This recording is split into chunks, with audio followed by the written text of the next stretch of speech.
ആസാമിലെ ഭൈരവ്കുണ്ടിൽ നിന്നും ഭൂട്ടാനിലേക്ക് നമുക്ക് ഒരു പകൽ സ്പെൻഡ് ചെയ്യാൻ സാധിക്കും. നിലവിൽ ഇന്ത്യക്കാർക്ക് ഭൂട്ടാൻ ടൂറിസ്റ്റായി പോകുന്നത് വലിയ ചിലവാണ്.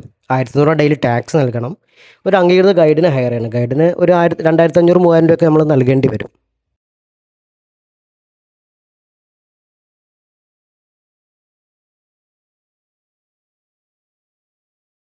ആ കാണുന്നതാണ് ഭൂട്ടാൻ്റെ ബോർഡർ. ദൈഫാം എന്നാണ് സാധാരണ നമ്മൾ അതിനെ വിളിക്കാറുള്ളത്. ആ ഭാഗത്തേക്ക് ദൈഫാം എന്നാണ് വിളിക്കാറുള്ളത്. ഇന്ത്യക്കാർക്ക് ആധാർ പോലുള്ള ID കാണിച്ചാൽ ഒരു ദിവസത്തേക്കുള്ള ക്യാഷ് എൻട്രി ഇവിടെ നിന്ന് ലഭിക്കും.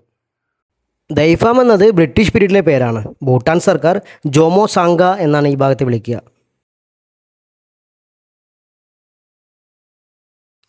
ദൈഫാം ശരിക്കും ഒരു അതിർത്തി പട്ടണമാണ്. സമുദ്രപ്പ് ജില്ലയുടെ ഭാഗമായ അതിർത്തി പട്ടണം. കഷ്ടിച്ച ഒരു 1,500 ജനങ്ങളൊക്കെ ഇവിടെ താമസം ഉണ്ടാവുള്ളൂ. അതിനുള്ള അടിസ്ഥാന സൗകര്യങ്ങൾ മാത്രമാണ് ഇവിടെ ഉള്ളത്. ദൈഫാം അതിർത്തിയിൽ ഒരു വന്യജീവി സങ്കേതമുള്ളതുകൊണ്ട് തലസ്ഥാനത്തേക്കൊക്കെ ഇവർക്ക് പോകണമെങ്കിൽ ഇന്ത്യ വഴി കറങ്ങിപ്പോകണം. ഇപ്പോൾ പക്ഷേ അതുവഴി ഒരു റോഡ് വന്നിട്ടുണ്ട്. എങ്കിൽ പോലും ലാഭം അവർക്ക് സമയലാഭം വരുന്നത് ഇന്ത്യ വഴി പോകുമ്പോൾ തന്നെയാണ്.